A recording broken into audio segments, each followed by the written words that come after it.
Okay, so boom, the penitentiary slave. But before I get started, I got a question for you. What do you do in a situation when you see somebody being mistreated? I'm talking about to the extent where it really disgusts you. It really make you feel some type of way like, come on, man, why is you doing that? And you also know that this person can't fend for themselves. Little young dude named Cory, 19, 20. He ain't no more than 23, 24. Cory come to the penitentiary because he called himself defending one of his friends who was being bullied.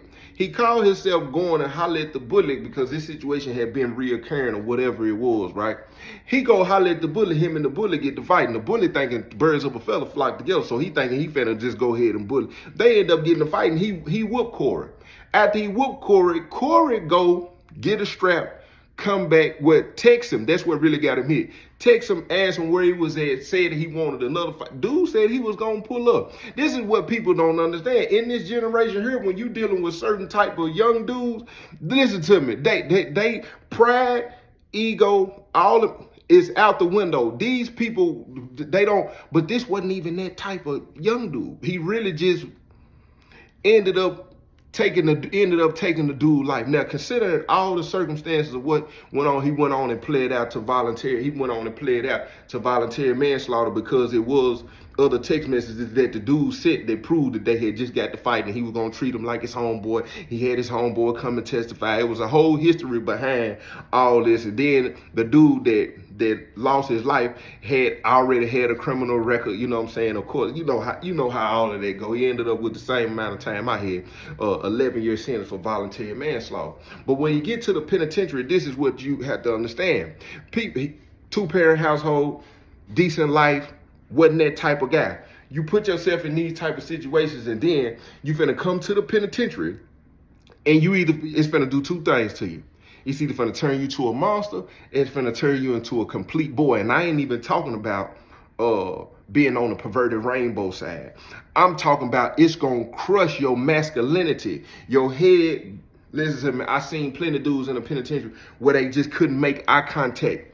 They knew they had been mistreated. They knew they done been mishandled. They knew they done been disrespected. So now when they come across other men, it's just a way of tucking their tail. Self-esteem gone, pride gone, ego gone. I'm talking about everything just gone down the drain. And that's the worst kind of torture you really can have in a penitentiary. And then you become a yes man. You become a people pleaser. Anybody that seems like they being friendly to you, you hope in your heart that you got a friend. But the deep down inside is what they done did. They done stripped you of any manhood that you have. I'm talking about done slapped you in the pot in front of everybody and talk to you any kind of way. And then after that, anytime you say something to somebody, man, you let dude smack you, and then you don't recover from that. And when you go through that for years, because you have these internal conversations in your mind, after these things happen, how you should have responded, what you should have done, and then you start thinking, or it raise up in you, and then you crash out completely.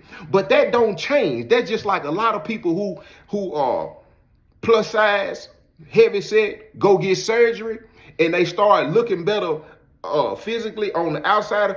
They still view themselves as that big person. They still don't get over the insecurity. It's no different in the penitentiary where somebody tear down your self-esteem, tear down your manhood. You can retaliate, hit somebody, man, you took care of your business. But deep down inside, what they done did to you mentally as a man, you still never overcome that. That's why I try to check so many things out the gate. Like when J. Edgar Hoover told me I ought to put you in the trunk. It was just certain things I knew as a man. You need to go on and check that now, because you will be I would be sitting thinking like, man, I can't believe I let dudes say that to me. Like, I can't, it's certain things that just sit on your mind and play back from years ago. You wish you would have checked. Now, when you sitting in a penitentiary and you thinking when people laughing from over here, you look over and they just look at you coincidentally at the same time. It's in your mind that they talking about you. When people whispering and all that, you think that they over there conversing about you. Every look, you become paranoid on a whole another level. But look, Cory was so cool. I'm talking about codependent. I'm talking about play ball. I'm talking about play chess, play domino. Like, look, Cory was so laid back and chill. He liked to smoke that weed and he liked to pop them pills every now and then, thinking he could just chill, right? He in one of the guys, right? One of the guys ended up he tell him he finna get some money from his people. Unfortunately, guess what? His people couldn't send him the money when he told them, when they said they was going to get the money. He still gave him a little time, and then guess what? People quit answering the phone. You don't want to got $100 worth of whatever it was from this person. Now, people are vultures in the penitentiary. Y'all done heard me say, ain't nothing for free in the penitentiary. Even though I know you pay me consistently, the opportunity that I get because I know you pay me consistently, guess what I'm going to do? Of course I'm finna double up on you, because I'm thinking, okay, you just going through a rough patch right now. I'm going to go ahead and double up on you. You're going to end up I'm going to keep you in my pocket forever. So he ended up doubling up on him. It turned from you got 24 hours, then it turned into, okay, you got 48 hours, then it turned into you got 72 hours, then it turned into you got next week. His people ain't answering the phone no more. And then guess what? Man, I ain't even letting you use the phone no more, man. I feel like you playing in my face, this and that. Man, go get on the blue box or use somebody else's phone and get on, all this and that, right? I come down to folks cell this time one day. I had been hearing folks, man, if you need something, man, little Cory, tell little Cory do it. Cory belong to GD now. Man, y'all leave little Cory alone. I finna go down there and holler at bro, because it's a situation with, which is a whole nother story. It's a situation with J. Edgar Hoover, who had done some business with a brother that he knew was on paperwork. He finna get the bomb in, but he knew dude was plugged in. J. Edgar Hoover had to move through somebody else. They get the move in. He chalked what bruh had because he knew bruh was on paperwork. Then turn around and expose bruh was on paperwork. But that's a whole nother situation. But they had been coming to me, hollering at me about it and all this old stuff. So I go down and I tap on, hey, folks, hey, let me holler at you real quick at your tea, bro. Oh, come on in, bro. I popped it up. Man, bless his cell. Cory standing in the corner like this here, nose to the wall. He ain't turn around, speak or nothing. He said, you gonna speak to Joe T? He don't even turn. What's up, Joe T? Everything all right? He said, I said, was you just gonna speak? My apologies. What's up, Joe T? What's up, Cory? Hey, folks, I need to holler at you real quick. Hold on real quick, folks. He grabbed his phone. Hey, it's lunchtime, Cory. Okay. He said, you got permission to come out the wall. He turned out the wall, looking folk looking at him and folk looking at each other. I'm looking at both of them. I'm like, man, what's going on right here? He said, I want chicken and tuna and noodles today. He said, oh, okay. He said, give me just a second. He grabbed the bowl. He go in the bag. He get the noodles out. He get the chicken patch out. He get the tuna out. He turn around. You want a summer sausage? He said, I want the summer sausage. Quit playing. Okay. He's like, where's the knife at so I can cut the summer sausage? He said, man, you know where the knife at. Quit playing with me, bro. Come on over here and get the knife. Excuse me, Joe T. He stepped a boom. He was like, man, hand me my remote. Where he's sitting at on the bunk, his stool right here. The TV sitting on the table. The remote is sitting on the stool. I'm talking about he can literally lean up and grab the remote. He get the knife off the table. He stepping back. He said, man, hand me my remote. He turned back around, get the remote, hand it to him. Walk back off. He said, hold on. Turn the TV on for me. He come back over, not get the remote and hit the power button. He go on the TV and hit the power button. Excuse me, Joe T.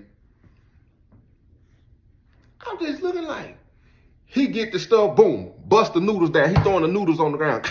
He tell him, man, go outside and do that, man. You see, Joe T said he need to come here and holler at me, man. Go out there and do all that, man. Don't take forever. Come right back with my stuff. Make sure it's hot.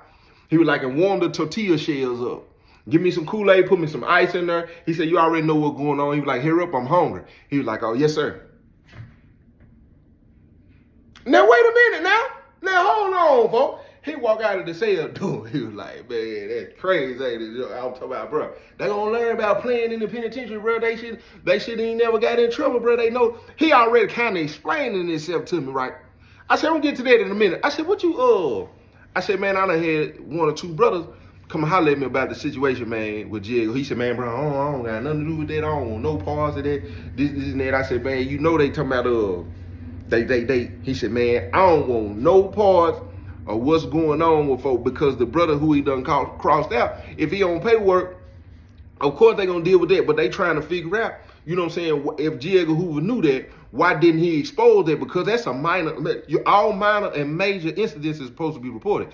That's a major situation that need to be reported, because you've been letting him be amongst the brothers. That created an opportunity for him to infiltrate, understand certain things. Now that you done crossed him out, if he end up going to the hole, things that he know, what knives being held, what's going on with the box, certain things, certain information he could give about maybe knives being on the yard. Like, they felt like, man, you created a situation where it could cause some undue heat and whatever else, you know what I'm saying, amongst the body, because you knew this and you was letting bro until it was an opportunity for you to take the bomb. Now, me personally in this situation, I felt some type of way, because this ain't backbiting, I'm security. I'm going around talking to brothers to see what's going on, to see, you know what I'm saying, where everybody at. I felt the same way, which I ain't scared of Jigga Hoover. I'll go holler at him, but at the same time, bro, hey, look, man, bro, you should have brought that to the light out the muscle. Like, it ain't that serious to try to get a bomb. And then you get high, you smoke, you ain't finna do nothing but run through that anyway. Bro, you should have just said what it was and then just went over and took it. But doing all of this extra stuff and letting him be cool, we on the yard working out, you hit him up, he's sitting in meetings, he know what's going on, all this old stuff, but all because you knew you could get him on the phone, he can call, get this and this and that. You done told one of your homeboys who a crip on the other, who got to move, that you got some stuff you trying to get in, how much you finna give, and you finna cut the half of what bruh finna get in, who on paperwork, to pay him so you can get all yours and some of him, all to turn around and say, folk on paperwork, right? He was like, bro, all I'm gonna say is, he said, man, hold on real quick, Joe T. He get up, he look out. Cory out here talking to somebody, but the stuff in the microwave. Bruh popped it off. Hey, ain't none of that. Man, take care of that, man, and come on back over here. Hey, don't be talking to him, man. Hey, that's over with, man. That's over with. Hey, hurry up. I'm looking out the door. He turned around and closed the door. Boom. Man, he got me messed up. I said, man, what's going on with that, bro? Man, folk, I gave him some a couple weeks ago, bro, but that's my business, bro. Like, what's up? I said, nah, bro, what's like, I gotta lighten the mood up. I gotta kind of laugh and giggle, you know what I'm saying, to make it like, you know what I'm saying, I'm just trying to see what's going on.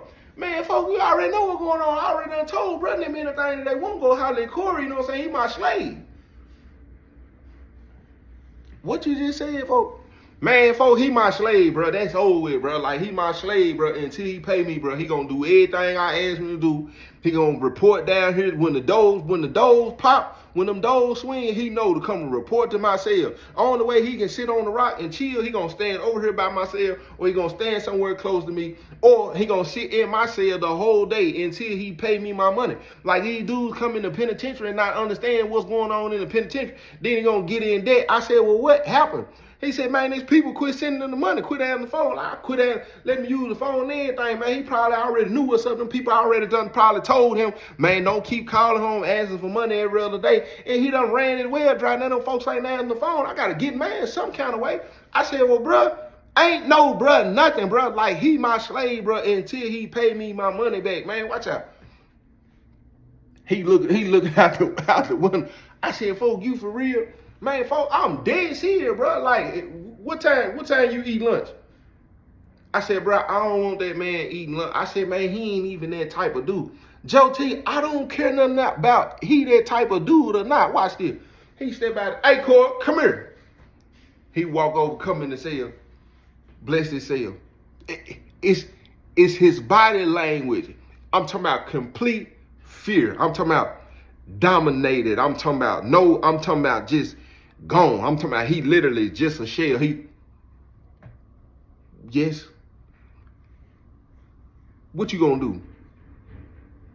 Whatever. I already told you I'm gonna do whatever I gotta do until I can get you your money. Don't be playing. Don't be playing with me. You out there talking to people and kicking and all. Man, get my food over here and take care of the business, man. You got Joe T in here thinking I'm doing you wrong. Tell Joe T what you did. uh, permission to speak. Go on, tell him what you did. I just said tell him what you did. I shouldn't, for one, I know not to get in debt in prison. I was coming over here and getting stuff and inspecting. Hey, don't do that. I just don't have the money, and I shouldn't have came and got it if I knew I couldn't pay. And I already gave my word that I'll do whatever until I can pay him his money. And he said what he wanted, so that's what it is. And I'm fine with that. Told you, Joe T said he cool with it. Going out there and finish my food up. Permission to leave. You dismissed. He walk out of the cell. I said, folk,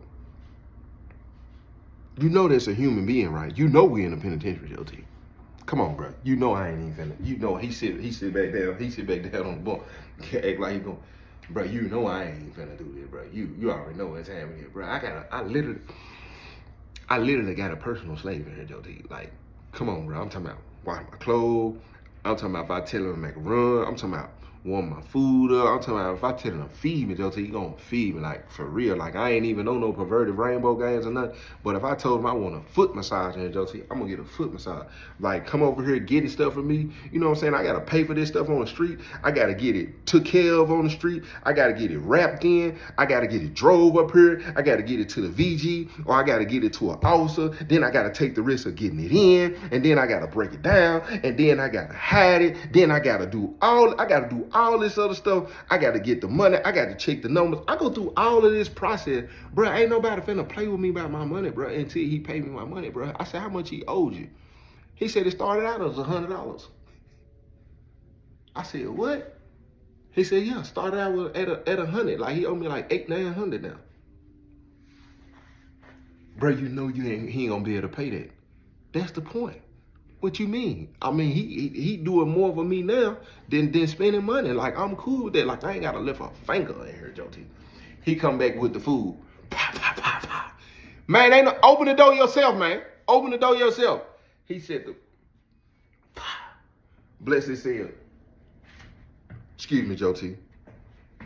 He set the stuff down on the table. Watch out, you in front of the TV. He was like, oh, he said, man, put it over there on the other table, man. You see him watch the TV. I'm sorry. He set the stuff down. I'm sitting here watching him.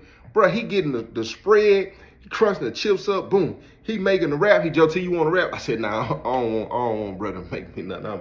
I'm good. You know what I'm saying? I was like, matter of fact, bro, I'm going to come back and holler at you. He was like, yeah, bro, get that situation. He was like, I don't want no parts of that at all. I don't want no parts of that at all. So I mobbed out of the cell. And in my mind, it's crazy because I'm grateful in that moment. In moments like that, you look at everybody, you try to see them as humans. So when I come out, for some reason, my lens is only seeing people that I know having a hard time in a penitentiary, like the people who strung out on drugs, the people who trying to rob Peter to pay Paul, the people who putting stuff in the middle of their body, the people who holding stuff, the people who done been beat up, the people who in here really slaves too, but not to this extent, people who runners. I'm just looking at everybody now, and I'm grateful for my mind at that point, because it's painful to watch it, but I understand it could happen to anybody. I have been in situations in the penitentiary where I literally had to be like, man, you got to shake that off. Like, what's wrong with you? Like, you got to confront them monsters. I'm talking about as soon as they come to the door, because if you don't, I promise you, the mind is so critical of you are so critical of yourself. You are your own worst critic. Life and death is in the power of the tongue. The tongue, it be in your mind. It don't necessarily have to be your physical tongue. You can go over things in your head. You can worry yourself to death. You can talk yourself out of your self-esteem, who you are, the way you view yourself, all that in your mind. You just start playing these things over and over and over and over and over and over. So by the time you look at things, when you look at people, what you have to realize is sometimes it's how they communicate to themselves and how things happen. Now, in the penitentiary, you can stand up for yourself. You can stand up for yourself. Do whatever you got to do. You know what I'm saying? The first time it happened, you could probably shake it off. A repeated thing, a repeated cycle, you become exactly that thing. Them dudes who started putting stuff in the middle of their body, it probably started off with a debt. Man, dude, and before you know it, it turned into, I done did it once, like everybody know. It becomes so shameful, you try to use it as a tool to try to make it as like it's your Iron Man outfit. Now, instead of people coming to you, telling you to put something in your middle of your body, now you offering it as a proposition. Hey, you know I can hold it for you. I got you, right? You trying to act like it don't phase you, but when you lay down at night, it really bother you that you sitting there with that bomb inside of your body. Even if somebody who hold knives, they knocking on your door. Hey, homie, hey, look, man, I need you to hold these knives. You deep down inside, you really don't want to do it. And then you seeing people talking and you knowing people looking at you like you the knife holder. When really, psychologically, certain things done took place where you just ain't masculine. You done lost your manhood. I don't know if it was a debt. I don't know if it was something they did to you physically, something they said to you that bothered you emotionally, a threat that they made, but it was something that sizzled in your spirit that made you get to the point of being dominated and bowing down to an extent. And now it just becomes an open door for everybody. Couple of days roll by, right? I'm coming down the steps. I see Cory. I remember what bruh told me. Cory standing outside of bruh door. I'm coming down. I got my oatmeal and my peanut butter. I'm finna go down here and warm it up in the microwave together, right? I'm coming down the steps. I see Cory over. Bruh see me. Bruh say, man, bruh, come run the table with me real quick. Cory, get there, take care of that for Joe T for me. Cory immediately, I'm talking about jump. He come. I said, man, I'm good. He said, man, get there to him, Joe T, man. I said, man, I'm straight, folks. Man, I see Machiavelli. I need something. Hey, come here, Cory. Folks, turn around. Take care of that for Machiavelli. I'm watching everybody in the pod. He take off. He take off and go to Machiavelli. When he get to Machiavelli started talking to him, basically explaining whatever, right? He started talking back. Folks, see? He said, man, don't say nothing, just listen. He's saying this in front of the pod. Machiavelli gave it to him, and Machiavelli started laughing. It bothered me. Machiavelli started laughing. Man, folk, you crazy, bro. Everybody laughing like, man, that's wild, bro. He go to the microwave. He finna do his stuff for Machiavelli. Machiavelli going, I'm going to the microwave. I get over to the microwave. The way I'm standing, my back is to bruh them. Where he's standing, I know bruh them can see if he moving his lips. So as I'm standing this way, I tell him, man, you ain't gotta respond. You know, because I know bruh them only seeing the back of my head.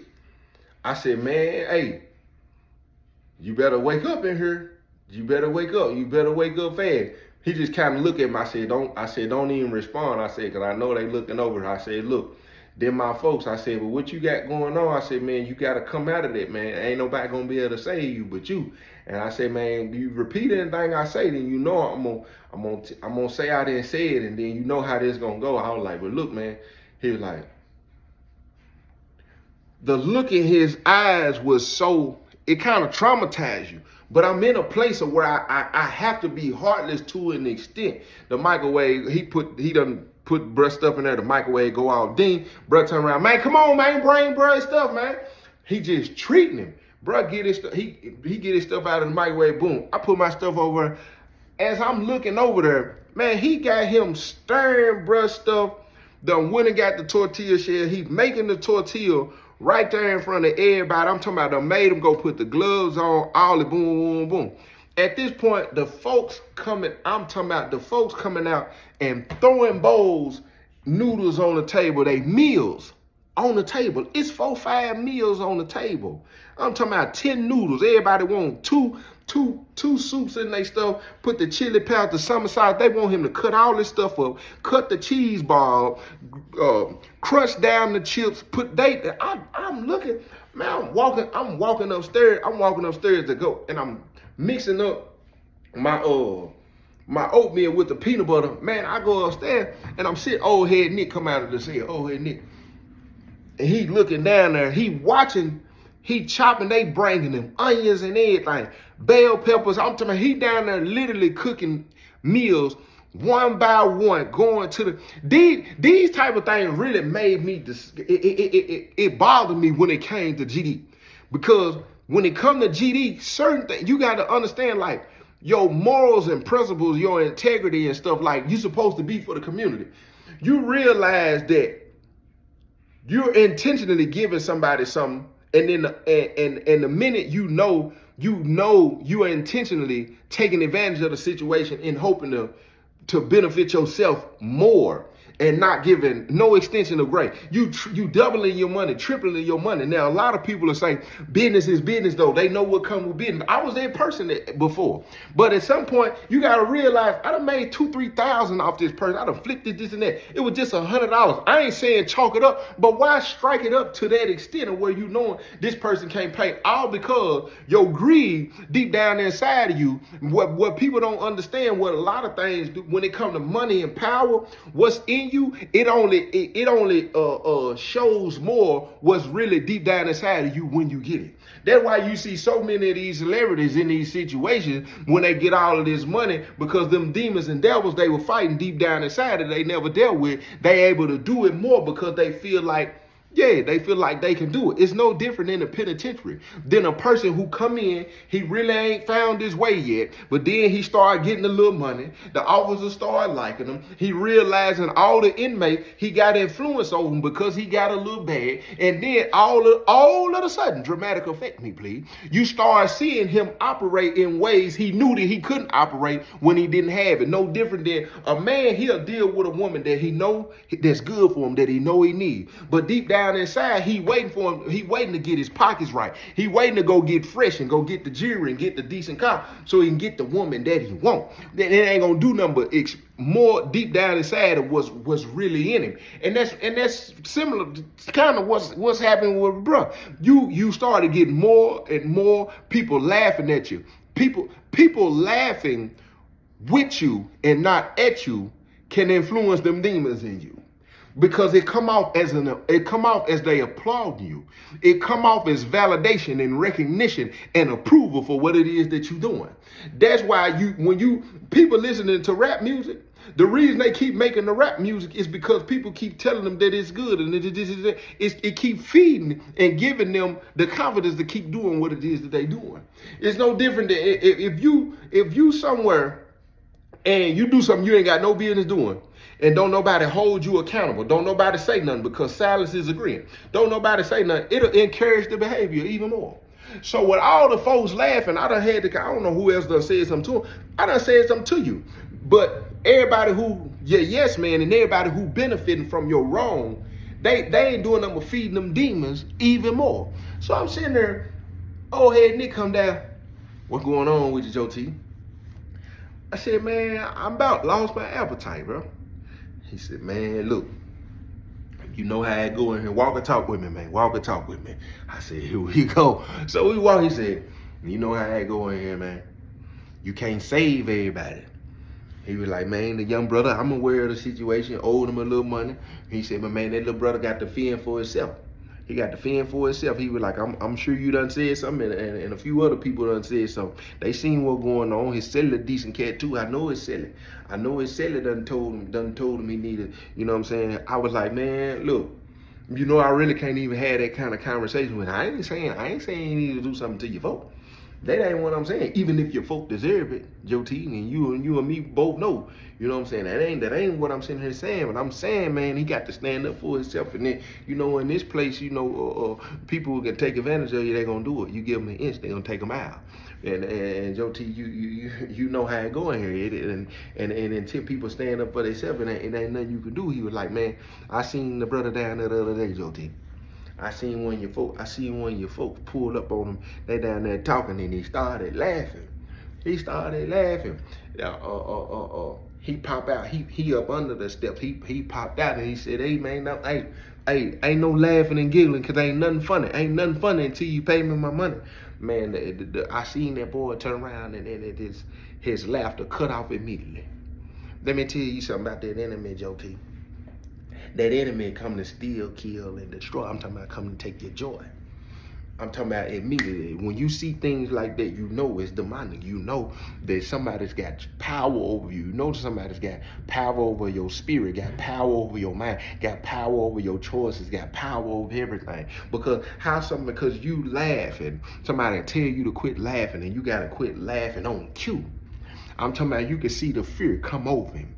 Man, Joe T, it's a lot of people in this world who don't realize that it's people who got certain things over them on cue. Quit laughing on cue. You ain't got no joy on cue. You pull up to your house with and you don't even like your person, and get what? Everything that you was excited about is going on cue. The sight of somebody make you feel some way on cue. In here, Joe T, it's a lot of people that see certain, and then they so scared and they so terrified they drop their head on cue. Because they see that devil and they see that demon that they done let defeat them, and it's on cue. You gonna move and do what it is that they tell you to do on cue. All because you ain't stood up to that enemy. You ain't looked that enemy in the face and you ain't treated it the way it need to be treated. You ain't done what you need to do. And as he's saying these things to me, there's a lot of things that I can look back on in my life and realize, and I know I dealt with it as soon as it came. I didn't let it sizzle. I didn't let it sit. Even in things that I did let sit, I had to change my thought process in how I was seeing it and how I was thinking about it. And I literally had to take back what the devil was trying to take from me. Because I'm going to tell you something. You can't operate in your purpose. You can't operate in creativity. You can't operate in anything when you done relinquished your power. When the scripture talk about giving us dominion and authority here on this earth, there's a lot of people who have gave over their dominion, and you done gave over your authority to an enemy. It could be a friend, it could be a family member, it could be a spouse, it could be a job, it could be yourself. You done gave over your authority and your dominion, and now you looking for validation, approval, and recognition in everything and in everybody because you don't have it for yourself. Man, a couple of days rolled by after this situation. Cory get to arguing with bro on the rock. He telling him, I'm tired, but it's really a slick check-in move. I don't know what. I'm tired, no. He just started going off. The officer looking around, but the officer ain't got up. Folk them and the people in the park, they laugh. Look. They ain't understanding what's going on.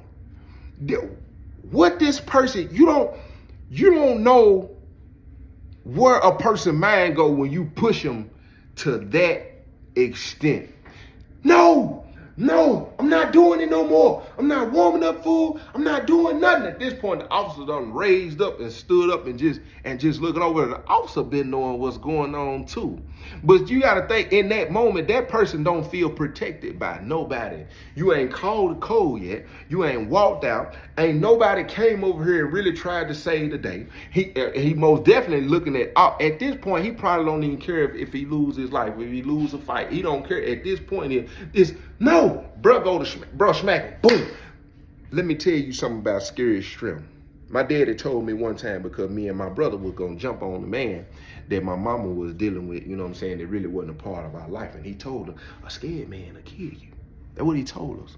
I'll never forget it. On top of that, an old scared. There was a young dude came to penitentiary, wasn't supposed to be in the penitentiary. And then ain't no telling who else done told him all this thing.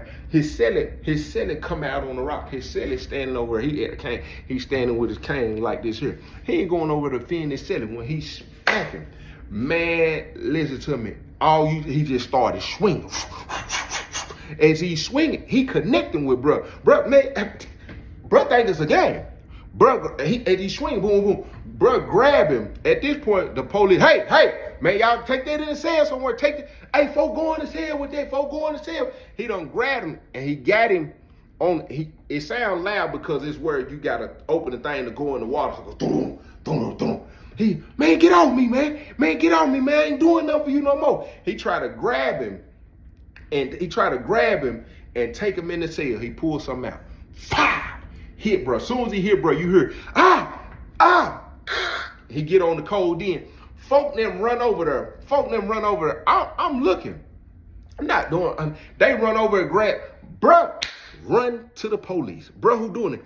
He run to the police. They run over there. They don't whoop him. They grab, boom, and take the knife out of hand. One of the brothers hit him, boom. He run in, bruh, said close the door and take the rig out and lock the door. Bruh run up there. They call the code. He hit him just enough. You know what I'm saying? He leaking a little bit. Man, listen. They come down there, go in the cell, get dude. Of course, his stuff was out. His stuff was already packed.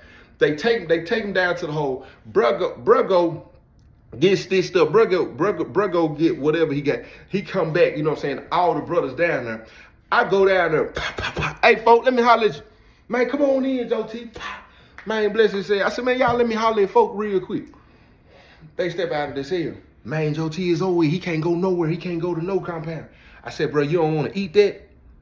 He stand up. What you mean, folk? Man, bro, he done stabbed me. I said, you don't think you caused that, bro? Bro, you had brother them had to run over here and such and such, bro. The police done came down here. I said, bro, you really caused this whole situation. How I caused this situation, folks? Man, you know exactly how you caused this situation. You lucky he didn't take your life in here. You knew dude didn't deserve that. He's sitting back down. You knew dude didn't deserve that. Then when he poked you, you took out running. Man, bro, I ain't take out running. I ain't no fool. I ain't had nothing on me. I said, why you ain't keep going then? I ain't had nothing on me, Joe T. You think I'm just gonna sit there and let him stab on me? I said, well, what if he would have stabbed a couple of the brothers because of what you had going on? Everybody would benefit for that. I said, not from me. I said, I wasn't. But you could have, folks. I wasn't just doing it for me. I would let you. No, that was your personal business that you extended the GD for somebody to be mistreated. You sit there and did that to that man, and then you know that man ain't even cut like that. Go do that to somebody in here you know gonna fend for themselves. Man, folk, I ain't even gonna lie, bro. You right, bro. It wasn't straight, but man, bro, come on, bro. He can't go nowhere, bro. He done stuck on. I said the only reason why you saying that because you GD. And you want GD to still be a part of what you created when this man go to another penitentiary. You want us to call and send notice down there and say he can't come to the compound all because of something you had going on personally. You potentially want to send some brothers to maximum security or close security. It's over with, folks. It's over with. You right, Joe T. You right, bro. You right. I said, what's up? I said, we straight. It's a DI. It's a DI, bro. I walk out of the cell. What's up, bro? Straight. It's over. It's a DI. Man, what you mean it's a DI, bro, brother? I said, go in there and holler at bro about it. I said, bro, agreed. It's a DI. Like, it's over with. They go in the cell. I go upstairs. The old head Nick come back. He said, man, it's over. He said, everything straight. You good? I said, yeah, I'm good. He said, man, I forgot to ask you the other day. He said, well, can I get that shot of coffee? I said, from the other day? He said, nah, I really need two. I need one for the day and then another day. I said, man, come on, man. He said, man, you a good dude, Joe T, man. You a good dude. I said,